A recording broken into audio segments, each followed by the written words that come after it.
So we're filming. Are we live? Well, So come on then. basically, what we need... I was driving here, I was thinking, all this chip shopping stuff.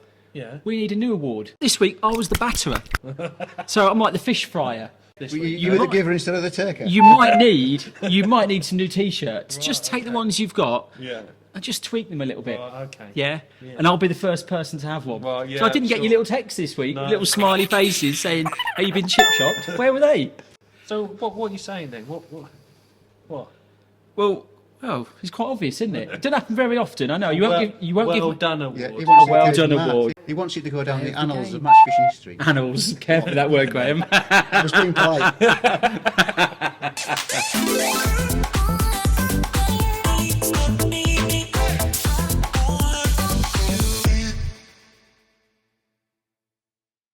Welcome everybody to episode 13 of Tales from the Tackle Shop, and this is our Christmas special.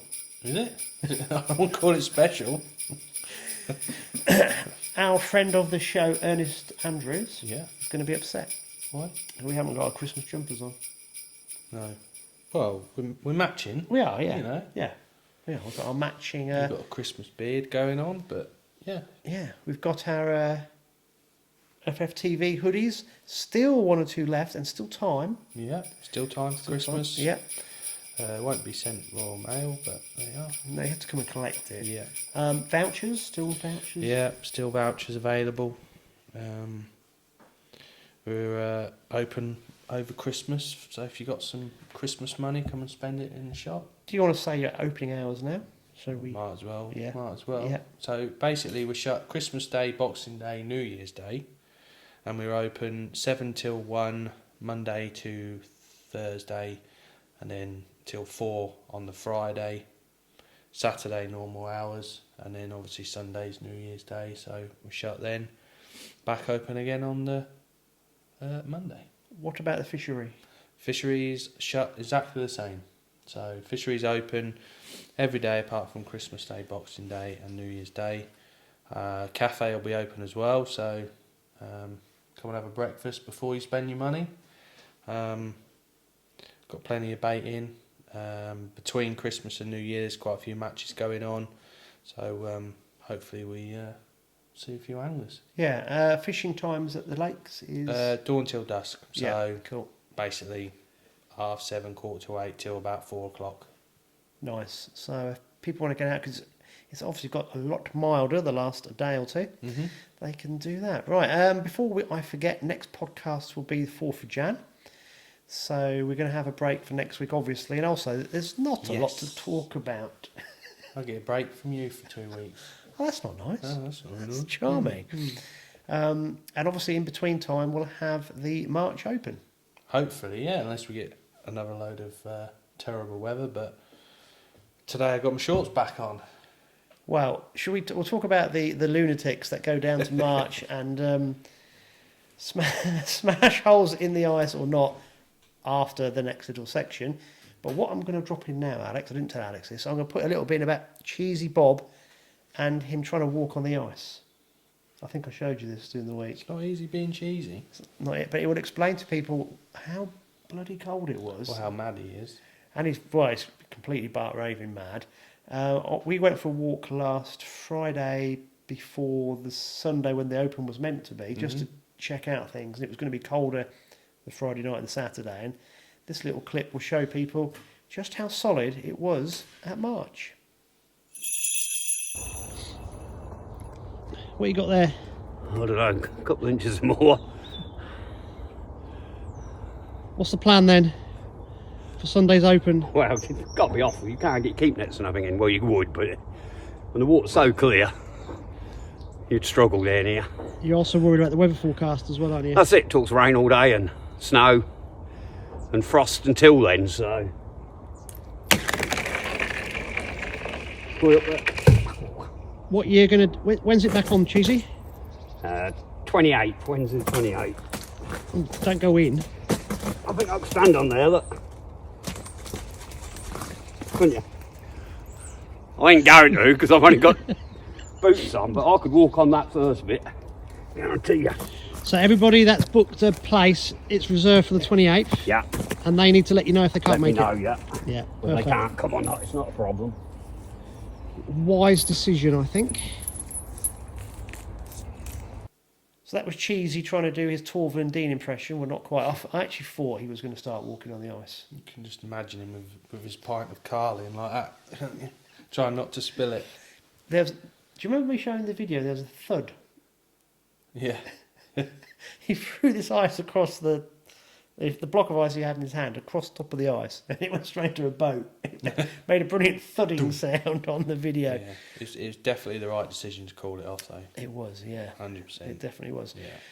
Yeah. It's a bit like we had a premonition, or we can crystal ball gaze, because during the week we had a guest lined up because we kind of knew it was going to get a bit cold. So what we'll do, I think it's probably an apt time to get straight into Mr. G-wag. Mr. G-wag himself. So we'll be back shortly for the match results, but let's have 20 minutes or so of Alex and Mr. G-wag talking about all things Wagglers. We have a special guest today, the G-wag himself, Graham Welton. So welcome to the show. Thank you very much. I know you listen to it a great deal and very impressed with our show. So Sort of. we thought we'd get you on. Yeah, masters of waffle. So we're going to talk about your wagglers, obviously, Graham, which a lot of people use them in this area, and obviously I have a lot of people phone up the shop for orders for them as well, fishing on canals, other drains up and down the country. So before we talk about that, give us a bit of your background, because I've obviously seen you in this area for a long, long time, obviously known you being the RAF Graham Welton. Yeah. Wins all the time at March, draws bunghole every time at March. Not that I'm bitter or anything. No. So if rules. you can give us a bit of a background on where your fishing started and basically fishing in the RAF would be good. Right, yeah. Well, like most people, started when I was a lad, fishing on, growing up in Yorkshire, fishing on the Yorkshire rivers and becks and things. Started match fishing at about age of 14, fishing club matches on the River Swale. You caught a fish, you'd done well. Yeah. And then you just sort of build from there. There was a match group started probably when I was about 16 called Catch Match. Some of you might remember it. And So sort that of was developed based from in there. what, the Northallerton area, is that? Yeah, it was mostly lads from the Middlesbrough, Middlesbrough, Northallerton, sort of the far north of Yorkshire and County Durham as it was back then. We got together and formed a match group, and that's sort of where my match fishing developed from there. I joined the Air Force at the age 24. I'd had a few years out of match fishing, more or less. I'd probably fished the national and maybe 1 or 2 matches a year up to that point, and then joined the RAF team. And Because the RAF team's they do a lot of fishing, don't they? I mean, obviously I knew you from fishing around here, and then when I worked at Westwood, you used to fish the matches over there. yeah, You do a lot of travelling when you're fishing with the RAF, don't you? you used to, yeah. We used to do events in Holland. We used to fish the military championships in Europe. So we did get around a bit. We went to Denmark once. But yeah, and then of course around the country we have our inter-service events, which could be in any part of the country really, from the southwest, Yeah. right the way up to the north. So yeah, there's a lot of miles, but a lot of good fishing. Yeah, I was going to say, I mean, obviously I know the RAF lads from this way, but I think a lot of the RAF team is based in East Anglia now, is it? Or is there any real sort of northern-based lads or not? Not really, no. I mean, No. the RAF angling really has shrunk in common with most match fishing now. Yeah. There's very few anglers coming into it now, and they are struggling to maintain a squad, particularly on natural venues. They do struggle to get enough anglers. In fact, Craig Shaw and I guested for the RAF. We're both retired now, in the national, because they did struggle to get 10 competent river anglers together. Because the RAF used to have a big match before the Division 1 National, didn't they? They used to have a big open match. That's right, yeah. We used to have a practice week for the national, and in part of that practice week would be, I think they call it the team challenge. That's it, yeah. And we'd invite teams like Barnsley, all the top teams to fish it, and we'd probably end up with 10 or a dozen 6-man teams on the national venue. Very high calibre match, and that would sort of be a good gauge for the RAF to see how how our practice went, and we did win it once actually as a team. I suppose Barnsley won all them as well, did they? Barnsley won most of the match, I think. Yeah. Standard. So, yeah, we had a lot of good competitions actually. We'd have a services match on March every year, the Is Jeffreys that the Cup, Jeffreys Cup? and that used to be 100 pegger when I started. I think it was a big match. It's more like 40, 50 pegs now, but still competitive. Yeah. I think I actually fished that once. Somehow I was in the army for a day. Yeah. You probably won it, did you? No, I was third, I think. I drew at the right. bypass. But that was when I was working at Millview then. That was quite a few years ago. That is a long time ago. Yeah. Even I think Chris Saunders drew next to me. Chris Saunders was still fishing rivers back then. Yeah, that's how long ago it was. That is a long time ago. So I was only probably 18, 17, Right. 18. So yeah, probably a Yeah. good 10, 12 years ago now. How old are you now? 33. 33. I know, Crikey, getting I old. can remember when you were just a little cherub, Yeah, still kicking getting out old. backsides most weeks. Well, I don't know about that. Yeah. Yeah. But your record at March, well, phenomenal really in the March Open. A lot of people sort of, you're a bit not underrated, but sort of, I don't know. Your record's phenomenal from what I've seen of it anyway at March. Especially, I can remember you catching £26 from, well, it's not even a peg there now, but below peg 1 in a match on a whip quite a few years ago, and I think you won the match. Yeah, it's the first one I won at March. Was The it? first one of Bob's, Yeah. big opens. Yeah. Yeah. I caught 440 fish on punch. That's right. Yeah. Yeah. On a cracking on a day's whip. fishing. Was it on whip a 3.5, 4 metre whip? Yeah. Because those pegs ain't even in now, I'm pretty sure No, of it. they're not. I was pegged. Well, actually, I might have been. It was pegged 9 or 10 on a day. Yeah. And it's probably about where peg 3 or 4 is now. Yeah. I think it was about there. just Yeah, above there used where to the be mill all, boats are. all boats there, and where the brambles are now, and it's just like thick. There was another 5 or 6 pegs to the right. It used to be of that. pegged all the way down to the old railway. Yeah, West that's Hill right, Railway yeah. Bridge, isn't it? Yeah. But we can't use those pegs now. No. So peg 1 is probably about where peg 6, 7, 8 something Yeah. is now. or used to Definitely. be. Yeah. Yeah. Obviously, you used to win all your RAF matches, and Yeah, won the Jeffreys Cup a few times, and we have a lot of sort of winter matches on it, just the small local league matches, and yeah, you and Dusty, if I remember, used to No, be a Dust- Dusty's double phenomenal on double there, act, yeah. didn't you? Yeah. yeah, yeah. on his, Dusty's on his got a- emp. Yeah, Dusty's hit rate's better than mine probably because obviously he lives over Norwich way, doesn't get here quite As so often. much, yeah. But yeah, tough man to beat on any venue, but very good Yeah. at March. Yeah, but I mean, obviously the 20 foot is one of your venues you do very well on. You make your own wagglers for that, I presume, on especially when them rudder about. Yeah, to You target seem, the rud, yeah. you Yeah, I seem just to make be a the man to beat for that. little dumpy waggler, yeah. Homemade one. Homemade ones, yeah. Not quite the same as these. They're just they're like a pencil float body with a short antenna on to obviously fishing shallow, so you can. Do they fish Keep really high. quick? Yeah, the idea is to set quick, have a small bulk, perhaps 3 inches from the hook. With the Yeah. idea being that as soon as it's in the water, it's fishing, and Yeah. you can see the bite. Yeah. You're not waiting for it to settle. You just Yeah. want it to go under. They're proper whip wagglers, them, aren't they? Yes. You just make them regularly, don't you, for people and stuff? A few people have had them. Yeah, I've not made them for a little while. But Something you can do if people want. If want them, that I can sort do of them, thing. yeah, Yeah. yeah. So moving on to your normal wagglers, obviously we stock these ones in the shop, which are your balsa ones. You do a few in the range, don't you? You do some insert ones as well. yeah, I can make an insert one as well. Some people prefer an insert. I can do them with a hollow insert or a solid plastic, which is one I prefer. Really, it's the most sensitive for our fishing on the drain. So if you was on Benwick, always opt for the insert one. Almost always, yeah.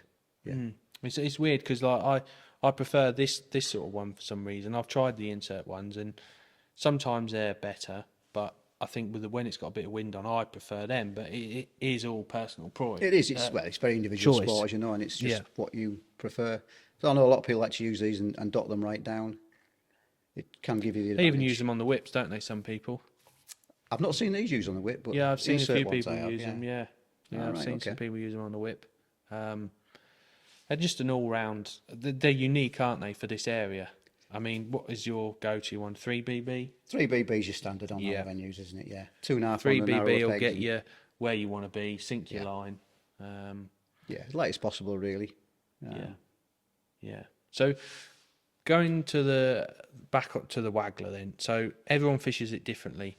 Are you one of these that feeds it all match, or are you sort of just later on go over on the waggler, or I like to be feeding it from the off. Do you? Almost definitely. I think if people next to you are not feeding it, you've got to be pulling fish out of their yeah? peg. I mean, Yeah. I tend to even on any of the drains, when you feed your pole lines, you see some people, they'll start feed short and then feed next like 11 meters, and then they feed longer. And like, to me, I like to feed my lines at the start and then congregate the fish. Whereas a lot of people, you watch them, they'll feed 3+3, say catch a few, and then they'll feed a couple of sections past that, and then when the fish back off again, they'll start feeding the waggler. But I don't know what your opinion is on that.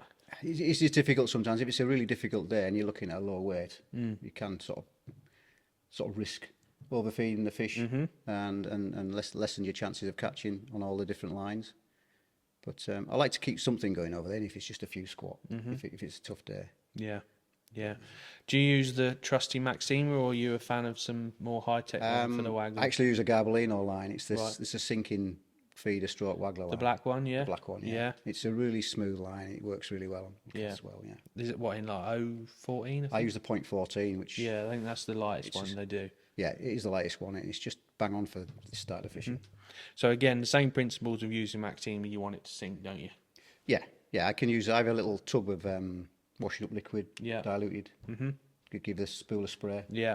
I think that's a bit underrated. A lot of people just think, oh, the waggler, just get it out of the bag and chuck it. There's a bit more to it than why some anglers catch more fish than others, isn't there? Oh, definitely. Yeah, it's like any other method. There's better ways of doing things. Yeah. And I think the reason why it works, I don't know about you, but is you can't be too accurate with it. You can't. You don't want to be. That's what I'm trying to get at. Yeah. The key thing about why the waggler works is because you're not accurate. Yeah. And the more accurate you are, the less bites you get. Well, the thing is, what happens often our ranges, is predators. And if you try and get all your fish down the same hole, as soon as that's been hit by a predator, so you're spraying your bait around. Especially when you're fishing the waggler across the far bank and how shallow these drains are across there, you can't. Not very often you can sort of line more than 5 or 6 fish up, is there?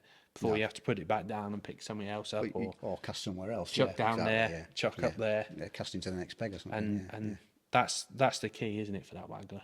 100%. It is, yeah. Yeah, you got to cover your ground, because trying to catch down the same slot every day, every cast, just won't happen normally. Yeah. So going back to the old 20-foot, obviously you run some matches last year and you've caught thousands of fish, literally. Yeah.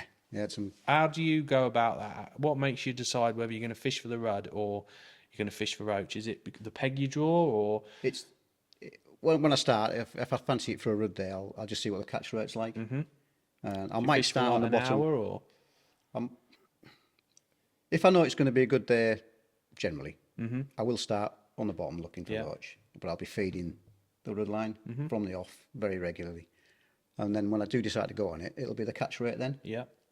If you're catching one, and the size of them. If they're a decent stamp and you're catching 2 or 3 a minute, you are going to outpace anybody on the roach.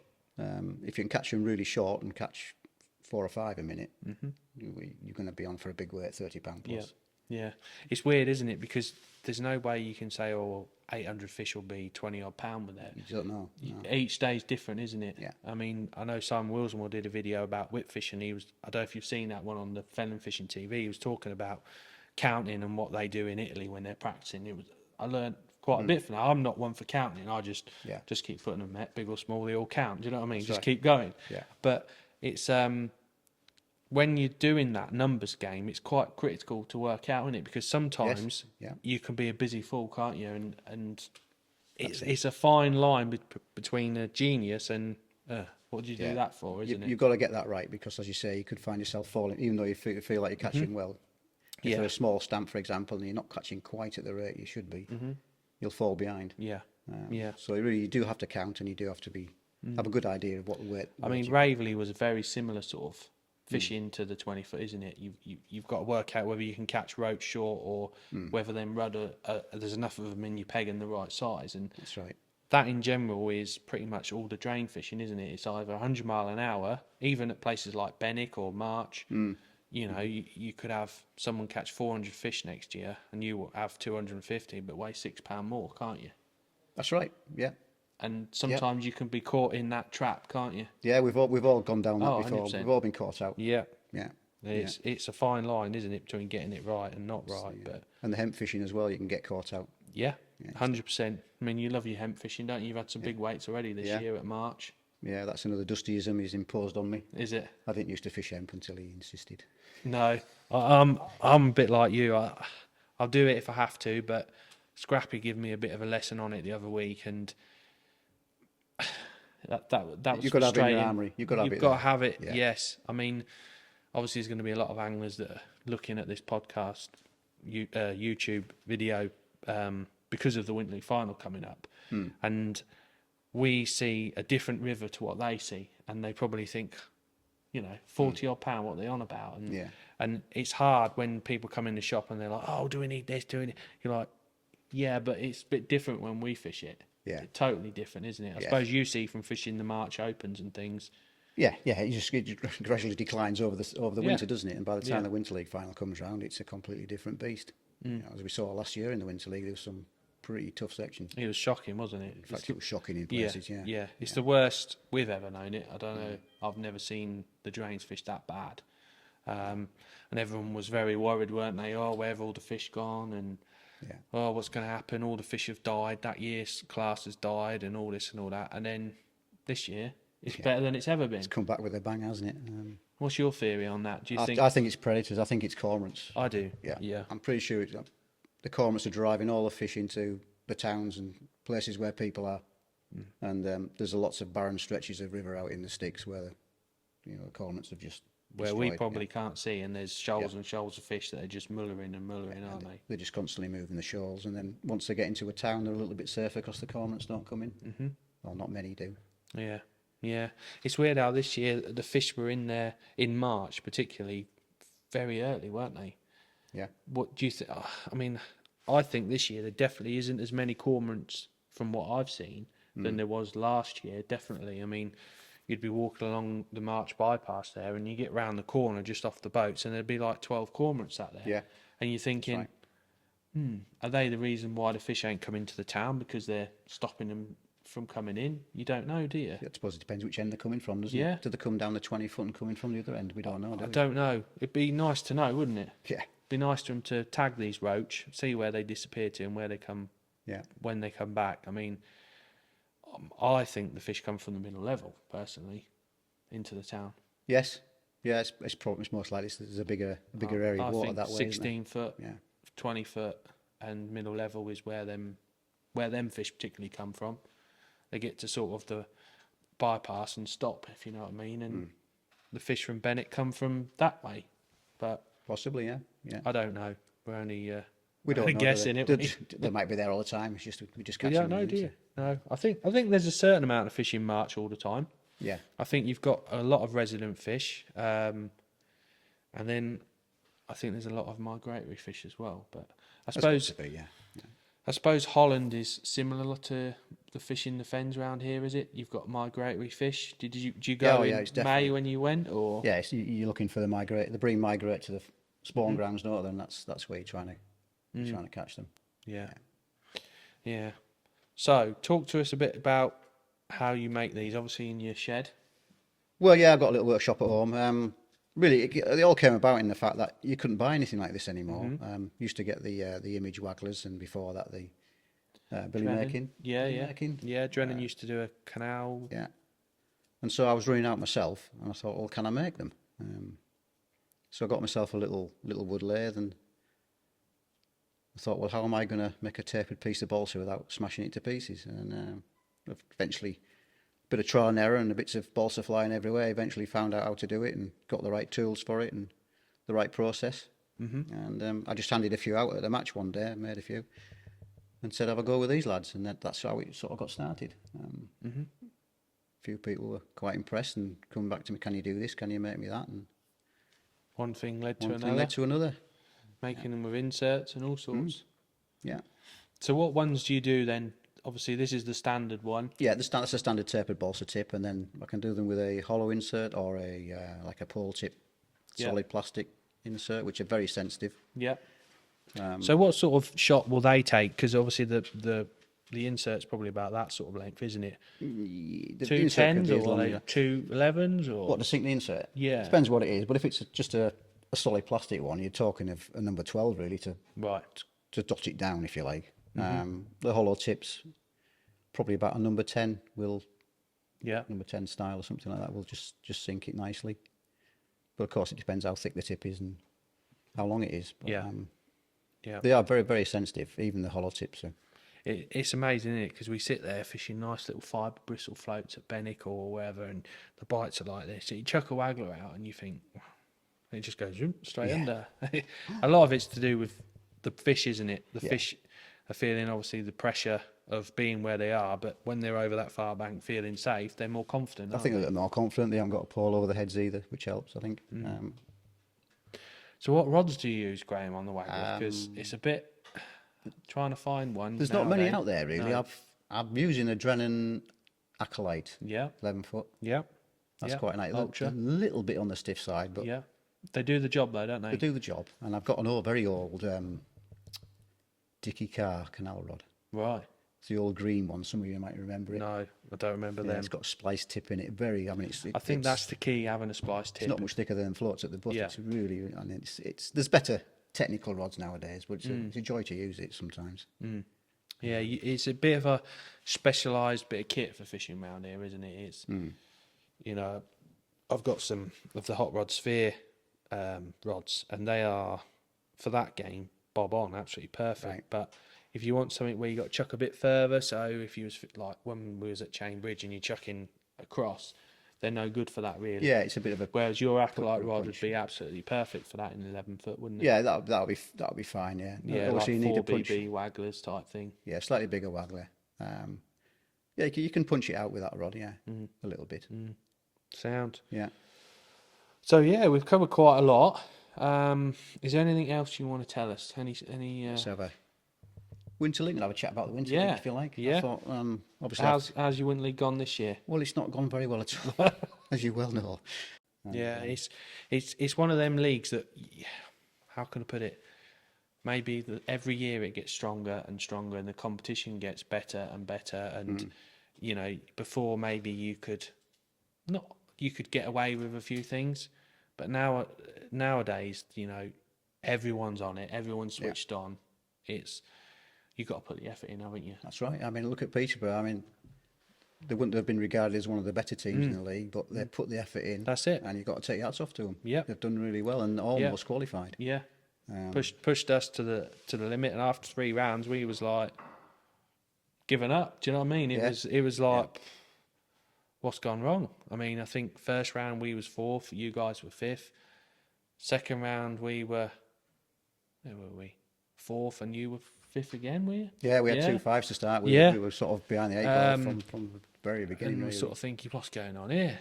And Peterborough were doing very well. Hot Rods won the first 2 rounds, and it was like, have we got it so wrong? And then 3rd round at Oundle, I think you were 3rd. 3rd, I think. Yeah, it was very tight. It's like the first 3 rounds as a team, we were the wrong side of a point. And then the last 3 rounds, we were the right side of it. That's it, yeah. And it's that's fine lines, it is, Yeah. you know. Yeah, you guys got your act together on the drains, didn't you? And Yeah, did well.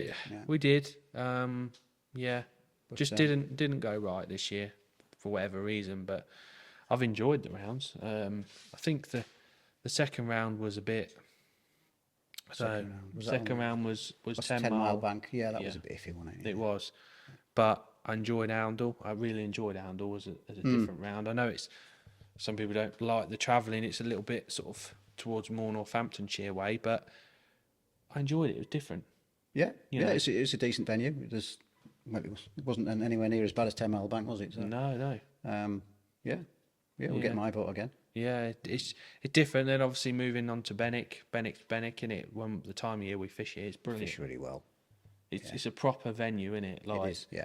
A lot of people don't like the mud and all this and all that, but it's a proper 60 odd pegs in a row, and it's a proper venue. The better teams will do well. I mean, you can whinge about the peg being in the wrong part of the section, but over 8, 10 sections or whatever it is.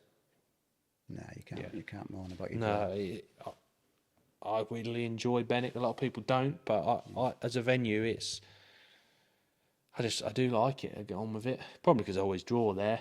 Yeah. But you know, Yeah, you've always done well, haven't you? Yeah. not that I'm moaning about that, but There's usually a few fish to go out, and especially before it gets really cold. yeah. Yeah, I mean, I can remember you saying we was obviously tackling baits running the practice match 2 weeks ago, and you drew your peg, you're like, oh, C, whatever. What do you have? C5, C2? C2. You was a bit like, oh. And you went there and caught £16. I was I know, like, you just never typical know. Graham. Yeah. Fish follow him. Well, I think it helps in that there's a lot of empty pegs in our section. So Yeah, but they were good everybody- stamp fish, weren't they? They were good stamp. Didn't seem to show this in the actual round, did they? I think there's only sort of £5-6 weights there. But Yeah, I had a lovely bit day's different fishing. conditions. But I mean, I drew C1 in the Benwick practice match, and I don't think, apart from I had 2 tench, which shouldn't count really in my eyes, but be sure you catch them. and the biggest fish I caught was probably an ounce. It was just absolutely tiny little Lots of rudd. tiny rudd, yeah. And then you have a few frosts, a bit of cold weather, they all disappear, and all of a sudden you catch a nice little dumpy roach, which Exactly what it was, yeah. you know, squat or pinky fishing. It's really good. I mean, it's a shame really that Factory Bank hasn't produced the last couple of years, because that's another one of them venues where, Yeah. you know, when you got 30 blokes on there, it's a proper winter league venue, Yeah, isn't it? it's not a pretty place to fish, but it No. can be some really good fishing. Yeah, phenomenal fishing. You know, a bit of whip fishing, but a lot of squat fishing, which a lot of this drain styles is squat fishing, isn't it? It will be soon, yeah. As a run up to the Winter League final, and the squat will be the boss, I think. Definitely. Yeah. Hopefully it warms up a bit and we can actually feed some squats, because at the minute they're frozen. You can't get them out of your bait tub, can you? That's it, yeah. They're all just stuck, aren't they? A bit frustrating. So, what's your plans, hey Jack, after Christmas? Yeah, we'll have the hairjacks, no doubt, yeah. Few March Opens. Yeah, we've got a few of them. I think Stan will be running a few over. Stan will no doubt Benwick run and it, that, and some at 20 Benwick, foot. perhaps a 20 foot, if that's still going to be used as a section for Be the interesting to final. see how that fishes. I mean, obviously you guys were fishing it yesterday or whenever it was, and it wasn't particularly very good, but the conditions aren't ideal, are they? There was loads of fish the other side of the bridge under the ice. Tons, was there? Oh, yeah, you could see them actually through the ice. They were getting hit by pike constantly. Yeah, So, the fish are there. yeah. It's just- I mean, I had a walk past yesterday, see you guys there, and there was a couple of cormorants right up towards Hobbs Lock where there's a bit of free ice, and then I actually went past you up to Chain Bridge, and I thought I'll have a look, see if there's any fish there, because they're either one or the other, aren't they, normally? Yeah, it's normally one And bridge, yeah. there's nothing there, but there was 2 cormorants above the bridge, which they flew off. But I looked through where the railway bridge is, and there must have been 9 or 10 cormorants all past that. So I thought, well, they're not there for no reason. There must be some fish around. If There must be they're some there. fish there, which that's where when the train bridge was really good the other year, that's where the cormorants always were, because they would hurdle them in at, like during the day, and then they'd spread out. Spread out from the bridge, yeah. But it didn't look like there was many fish there, to be honest. Yeah, it needs to be fish, and no one's going to fish it because I don't think there's any fish there. No, It's a that's bit the of a- problem. That is the problem. But Yeah. they normally show themselves, don't they? Them 20-foot fish. The best time's probably go down on a late evening, isn't it, and see if anything's Mm-hmm. topping. But Yeah, definitely, mate. So yeah, thank you very much. That's Anyway, all right. You're short welcome. and sweet. yeah, We ain't rabbled on too much, hopefully. no, yeah, I've stayed awake, so Yeah. it's all right. So hope, thank you hope very much, everybody Graham. watching does. Yeah, you're welcome. Yeah. Obviously, if people want these folks, they can get in contact with it, or Yeah, or give through, me through the yourself. shop. Yeah, that's fine. Yeah. So that was pretty cool that Graham gave up his afternoon to come and see us. I for once was behind the cameras, as in at that side, and I quite enjoyed it because it's quite nice to listen to you two just ramble on about Rubbish. it was interesting. I found it interesting. I can't believe he doesn't listen to our podcast though, or our YouTube videos. Well, he's a northerner, isn't he? Well, by the way, it's free. You don't have to pay to watch it. He probably doesn't understand that bit. He probably thinks he's got to pay for it. Yeah, And you know what they're like up there, don't you? he's probably watching Leeds highlights from when they won the Premier League or Well, the Northerners, you see it. old Championship. They Division go, One. I like what I say and I bloody say what I like. Yeah, that's my Yorkshire accent. But no, so we've got a convert. Maybe he What? does listen to it now. I reckon he might listen. Watch his Maybe own he one. does, but doesn't want to admit it. Yeah, maybe. That's probably maybe. what it is. Yeah. Can I just say that you're looking younger in the flesh? Thank you very much. Yeah, I just thought I'd drop that one in. Yeah. Yeah. I completely forgot what I was going to say then. Oh, I know. I meant to say at the beginning, Matt Barker, aka What a lunatic. Andre Agassi. So we were filming the Graham Welton section. We just literally finished, hadn't we? Yeah. And Matt suddenly has appeared at the shop. Yeah. And he's come in Just comes in bold as brass, doesn't he? like keen as mustard. Whirlwind. Then he was rabbiting on. That's when we sat him down and said, say that again. Andre Agassi's serve, it just went... Say that again. And that, when he just rattled it off, was literally as it came out. So he's the batterer. Yeah. So people have got to come up with a new... If you're the person that gives it out, it should be a new award. New award. Crikey, can you imagine? I think Jeff Tuttleby is our man for that. Is he? Well, He'll come up with it. Yeah, carrot cake and something else. Yeah. Thinking of Jeff Tuttleby, do we need to talk about the World Cup? Well, I think we ought to, don't you? Yeah. You've got nothing else to talk about. No, we haven't. No. Did you watch? So we're actually recording this on the Monday after the Sunday of the final. Yeah.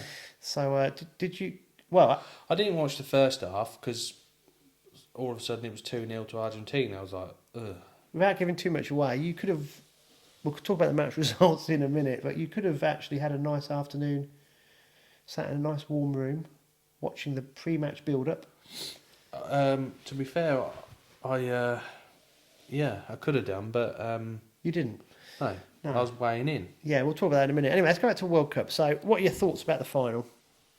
A lot of people are like, oh, it's a fixed World Cup and all this. How? I don't understand. How can you... Oh, it's fixed. Oh, it's all set up and all this. It's like How? I can't see it. It's, you know what I mean? It was just What Brazil meant to lose?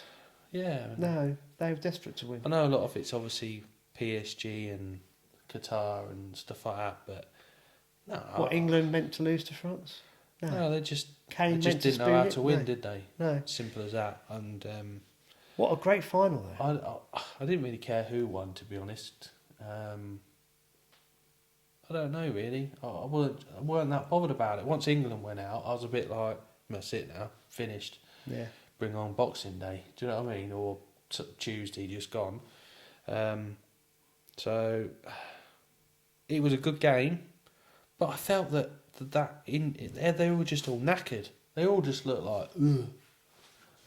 It's going to be interesting what happens when they go back to their leagues, isn't it? Yeah, it is. Yeah, They're going to need a couple of weeks off. Some of those teams have got through to the semis and finals.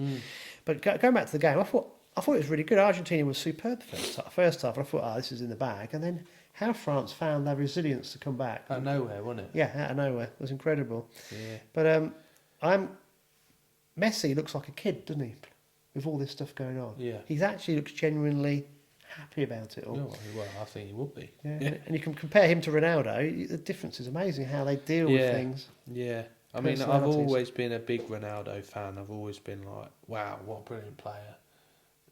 But with what's gone on the last sort of few months and year, I'm not really fussed about Ronaldo anymore. No, he hasn't done himself any favours, has No. he? No, but I thought it was a strange time to hold it, but it seems to have worked. But I don't know about you, I've watched the evening games, or when I could. Yeah, I watched all of the games. Morocco were star of the tournament, weren't they, really? I don't understand how they could keep that tempo up for the whole 95 Brilliant. minutes. It's brilliant, yeah. Yeah, they were good, yeah. I think overall it was a success, and it was a really good final. So what about Arsenal's chances now that Jesus... No, wheels have come off, mate. Oh, they've come off Yeah, now. Eddie Nketiah is crap. Yeah, I've never seen a striker hit the post so many times. yeah. Needs a bit of coaching then, doesn't he? No, he hasn't got it. No. He should be smashing them in by now. You either got it or you ain't. Yeah, if we have to rely on Eddie Nketiah, we are desperate. So, mate, I actually don't think we'll make top four. No, No, listen here. No. No. So who's your top four then in the Premier League? Man City, Yeah. then Man City, then Man City. No, then Man come on. City. Man City will win in the league. Man City will win it. They'll cruise it. Yeah. I think Liverpool will sneak into Yeah. fourth place, Yeah. and I think Newcastle could be a wild card. You I think Arsenal and Newcastle could drop out, and I still think Chelsea will bounce back up. And I think Man U. I think Manu will be there. Yeah. Now Ronaldo's gone, I think. Matt Page. I'm not mentioning another team. I think it'll be Man City. I think Arsenal will probably get second or third. Liverpool will sneak in fourth. Oh, I don't know. I don't think Chelsea will get Champions League. They're too inconsistent. They got too many good players. Then Yeah. I know he's only just got in there Yeah. and trying to gel all these players. I mean, they need to get rid of a few first, but I don't know. I think if Newcastle do get top 4, I mean, that'll be amazing. Absolutely amazing. I think Newcastle will do well because a lot of their players didn't go to the World Cup, which has got to help. There's more than you think. Arsenal, I think, have got too smaller squad, and we rely on Odegaard and Jesus and like Saliba and Xhaka. Without those, we're a bit knackered. So I do think we're going to struggle. But there we go. I can't see Man City not winning the No, league. I can't. No. Can you imagine if he plays Alvarez and Haaland together, like Argentina played Alvarez and Messi? Yeah, they're just good, aren't they? They could annihilate everybody. Anyway, Jeff, You can switch back on we'll now. stop. But we had to mention a bit of footy, I suppose, because it was poignant and topical. Let's go into match results then. Shall we? This won't take long, will it? Should we save your daft knock-up till last? We'll talk about it first. Well, we ain't got much to talk about, so there's only one other match that I know of. Well, Derek And all Skinner. the matches were cancelled at... Let me go Derek Skinner at first, Rookery. because Derek did Couldn't get. walk across it. I think people were like, oh, what's he called it off for? Well, when did I come over? I came over a couple It of those was, bloody like, Robins trying to film it. ridiculous. It is. They're still there now. Is The it? ice is still there now. One or two of the eights have sort of got... The winds got into it and melted it, but Magpie is still, like, that thick. Because I came across a couple of times, didn't I? Because it was beautiful. Yeah. With the cold weather and the clear skies. But It's so- everybody, Alex was so keen to fish the March Open, right? He wasn't having it. All these places were froze over. So I think it was the Well, third. today, which is the Monday, and the match was yesterday, the whole of the river is ice-free. Yeah. And it was like this thick, and you could not break it with the heaviest ice breaker We'll get onto possible. that in a minute because I've got a picture from Derek. I might stick it on here. Depends if I can find the clip again. What time? I'll put the time down. So Derek sent me a picture of a very thick ice cube they got out of the. William Fleet's deep in mute. And obviously Sunday's match was postponed, so it will now be on Sunday, January the 8th, and they've had an angler drop out of the series. So if anybody wishes to take that angler's place, I'll contact Derek and there may be a slot available. So obviously in Lincolnshire, where it's normally colder anyway, that was kiboshed. All your matches were cancelled on the lakes, obviously. Yeah, I think everywhere was cancelled this weekend. So there are some loons. So Oh, yeah. So a lot of you guys will have seen the Winter League round 6. That was bloody freezing filming that. And you It lot was. smashing ice with your contraptions was quite Yeah, funny the watching. ice weren't that thick. Well, it was reasonably thick, but another week on and even colder temperatures, the Yeah. ice is like that thick. But Ramsey Ramsey are hardcore, mate. are ultra hardcore. They are, yeah. Yeah. Well, What do they do? I know what they say. People from Ramsey are a bit... But, Hold on. They are.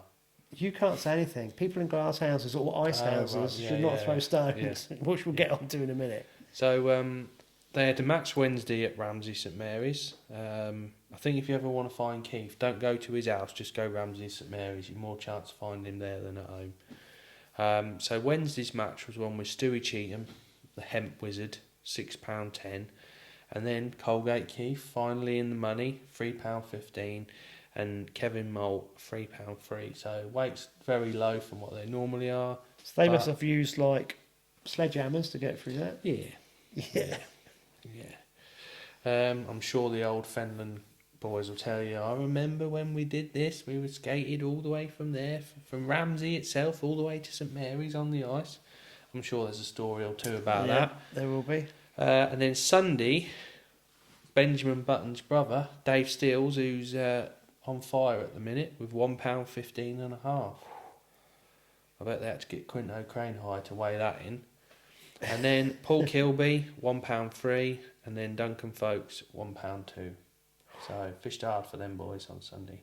So that was yesterday, Yep. and it was cold. It was cold. It was dirty. The wind was freezing yesterday. So let's go back. Let's go back to the Friday when me and Cheesy went for a romantic Yeah. walk along March Yeah. down the West End. Cheesy did his like Torval and Dean bit, and then when we went past the culvert, is it Matt? No, What else called him, mate? Damien Green. Damien Green was sat there fishing. Me and Cheese on the other bank going, what is he doing? It's bitter. And he was every now and again moving the ice with his pole cup. And Cheesy was talking to him, and the ice was the river was freezing up as he was fishing. And he was doing a feature for course. Improve your course fishing. There we go. And he was waiting for this guy to come down at 12. So we walked past, went down to disabled pegs, and that was where Cheesy was throwing his lump hammer about, and it's bouncing all over the place. And then we come back, guy's still not there, and the clear patch that he had kind of like got thicker with ice, thinking, that's mental. Then I drove to you lot in the afternoon to try and film these bloody robins. I won't talk about those. And then you said, no, your dad said, March is free of ice. We've just watched a feature. I said, no, it's solid. He went, no.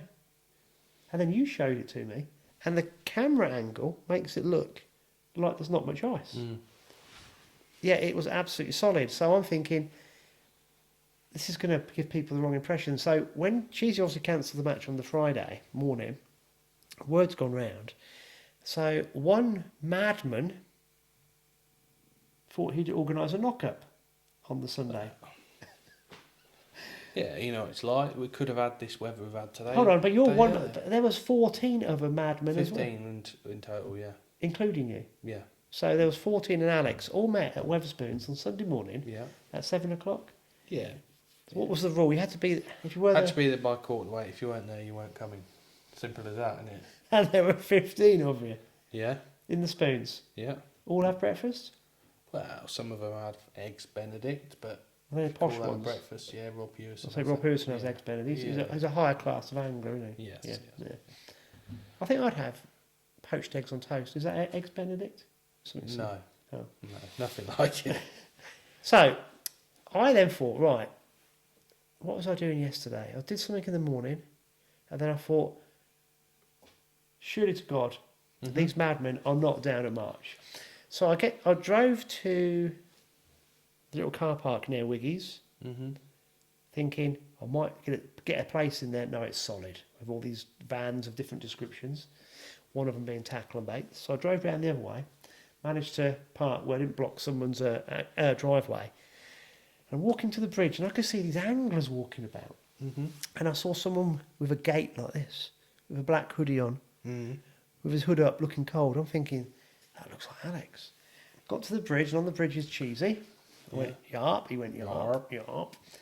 I said, no way. And I looked down, and it was the ice that had been smashed out was still on top of the other ice, and it looked so thick. And then this character that I'd seen doing this was slowly making his way over the bridge, walking down West End, and Cheesy went, there's Alex there. I said, why is he not fishing? But you were walking to Greg's to get a coffee. Yeah. So maybe you should take over the tail from here. Why were you not fishing? Well, put it this way. I've drawn the best peg at March, apart from maybe a couple. I've drawn Mist Underwater, which is a boat 2 above the Health Centre Bridge. And it's an M peg the way we pegged it. So I was like, oh my God, everyone's going to think that I picked that peg. Do you know what I mean? And got all my gear on the barrow. All the other lads had gone over the bridge with their icebreakers first. And me being that confident, I just put all my gear on my thing, give my dad the heaviest icebreaker because I thought, well, I'll be able to break where I am because it's a boat, someone lives on it, it's always warm. Ducks, whatever, swans are always around there. I thought, easy, job done. So I walked over the bridge and they're all coming back the other way. I said, what's the matter? Oh, we can't break it. I said, what do you mean you can't break it? Can't break it. You can walk on it. I'm like, really? So I said, well, what about them up there? And no, they were chucking it, just bouncing, the heaviest breakers they had. So I was like, well, what about my peg then? I thought, oh God, maybe I won't be able to get it.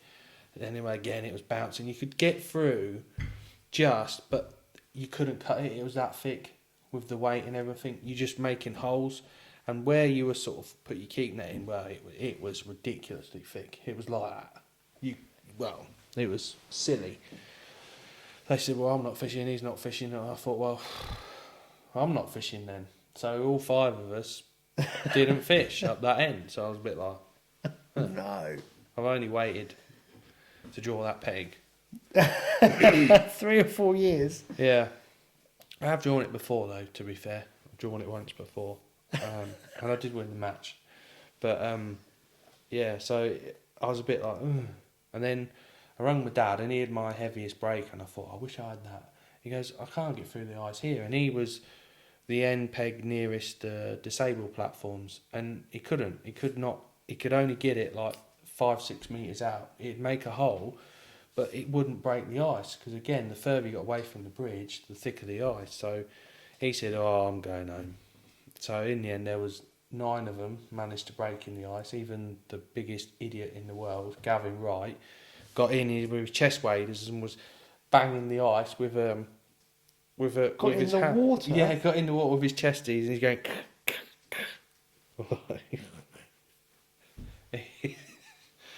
And I was like, all right, okay. Well, that's hypothermia stuff. Well, I went anyway. So they were all ready and organised, and where Damien done that feature, it was like cat ice, and they could just. Yeah. It was really easy to make a nice channel to fish in. So I said, right, see you later, lads. So we went back to Weatherspoons and had a coffee, and a couple of them had breakfasts and all that, and they all went home, and I said, well, I'm going home then. So I went home, and then about 1:30ish, I went back down there, and then obviously you were there. And then we were about half hour to go, this rain come, and it was absolutely freezing rain. Well, we went to Greg's, got a coffee, walking back, it just started, and I said, I'm not hanging here, I'm going. No, yeah. And it just got heavier and heavier and heavier. It was horrible. So, because I was organising it, I just said, right, where's the scales? Match had finished, I was behind the first person weighing in. Next one, I think we'd weighed in by the time the people had done their rigs. So, paid out and went home. Went out at Bath, watched football. I bet there's some good weights though. He fished very well. I mean, Those that could break the ice. Dave Lee won the match from the peg next to above Wigston's Bridge. Is that the guy with his brolly? Yeah, when you were there, yeah, Dave Lee. And he fished hemp all day at 5 metres and caught £31 too. Solid. It's solid. Nowhere else in the country where you could do that, I don't think. No. Then runner-up was Mr. Stacey Cupp himself, Neil Adcock. He had 25.7. Then to his left was G-wag Graham Welton. He had 23.7. And then there was, I think Rob Hewison had £21. There was a 19. I think the lowest weight, like on the grass, was £14. Then the other side there was a 16. John Taylor had 17, and then Riggett had £6 a perch. So the fish sort of dried out as you went that way. Yeah.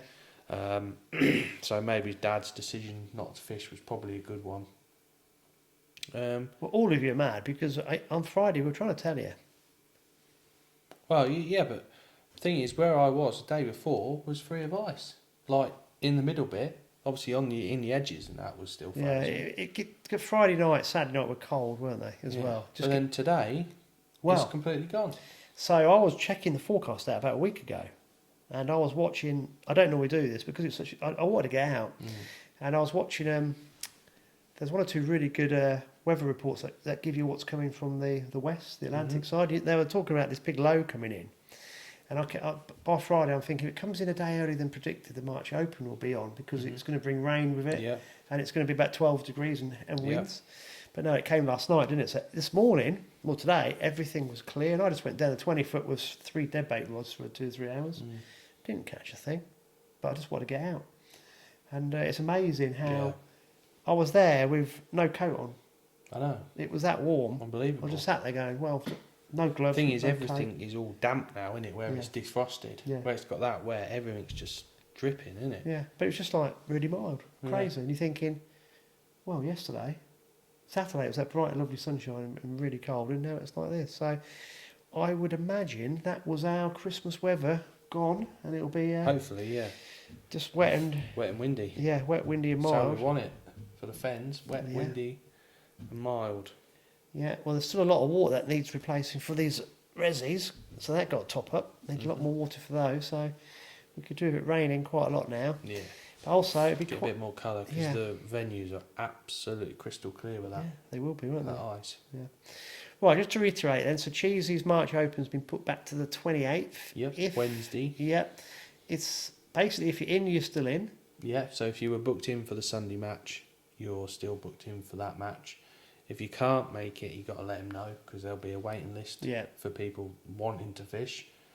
So let him know as soon as possible so he can let other people know. Yeah, on that Friday we were walking, his phone was just constantly going. Yeah. Well, I get it as well. Is it going to be on?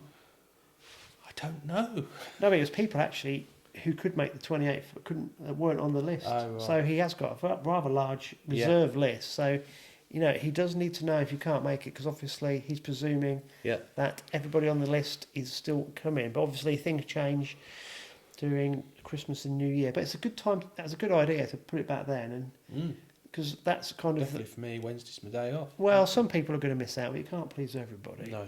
And that middle of the week between Christmas and New Year, it's kind of a fallow time for lots of people.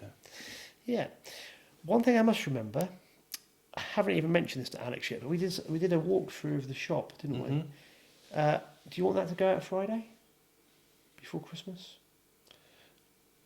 Whenever. We'll hold it back. Wherever. There may be another video out Friday, there may not, Right. depends how far we get, but we haven't had this discussion yet. Halfway through the editing, but we're going to try and do one or two bits in the tackle shop, and obviously we had one or two things lined up, but the weather kind of got in the way, didn't it? And when Graham came, that took a bit longer than we anticipated, because we're just messing about, really. So there might be one or two things popping up between now and the big end of January, hopefully. So that might be out Friday, depends where we think it's best to place it. But if you're interested in what Alex has got in his tackle shop and you're not local to the area, it'd be worth looking, because it's incredibly well stocked. And you've got so much gear in there, haven't you? It's an eye opener. It really is. Is there anything else that you want to add? No, just Merry Christmas and Happy New Year to everyone. I Really. thought you were going to wish me a Merry Christmas and Happy New Year. Well, and yourself, Andy, obviously. Cool. Yeah. Yeah. Have a lovely Christmas, everybody. Get out fishing. That's the key thing, isn't it? Yeah. It's not Hopefully. a holiday if you don't go fishing. No, we used to go Boxing Day. Yeah, Religiously. we'll be out Boxing Day, me and Dad. Oh yeah, you got the Mm-hmm. Bates Championship, haven't you? Yep. Did he not win last year? What happened last Did you year? go to Welney or something? You always go to Welney. Was that last year? You seem to go to Welney every year. Yeah, I don't know if we did go to Did not three of you go last year? Did not someone else join you? Or was that the year before? Oh, I don't know. Can't remember his name. Charlie? Yeah. Was that this year? Was that last year? One of these times he... Yeah, I don't know. I can't think. And he went next to the bridge, and I think you were the third peg and you were making your excuses for not catching anything. I'm sure. Oh, yeah, me and Charlie never had a bite. Was that last year? It must have been, mustn't it? So is your dad the reigning champion? That's the only way he's going to beat me. Yeah. He Right. must be. I can't think of it. I don't remember. We'll hear about this in the new year. Right. Yeah. Merry Christmas, Merry everybody. Christmas. And a Happy New Year.